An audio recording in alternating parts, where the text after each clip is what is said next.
painting. Now the thing about stretching your paints, I feel like maybe I stretched it a bit much, is that you can get this look right here, okay?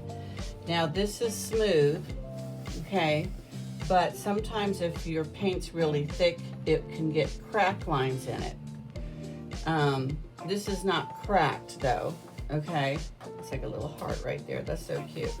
But, you know, it's a certain kind of a look.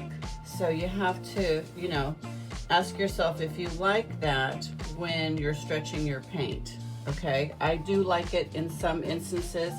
Like for example, I love it right in here.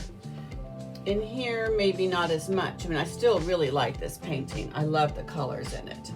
But that's what happens when you stretch your paint as opposed to leaving it a little more solid like that. So just wanted to point that out so that you know what that does. Okay, so there it is dry. Sorry for the noise, my cat's going crazy because they're locked in right now because they've been bad kitties and going in the neighbor's yard. Anyway, this is the dried version of it, and I love these colors together. Really bright, nice and summery. Very much enjoy it. And I will be glossing it. So that's that. I hope you guys enjoyed it. If you have any questions, please ask me. I am happy to answer your questions. Thanks for joining me, and please like and subscribe.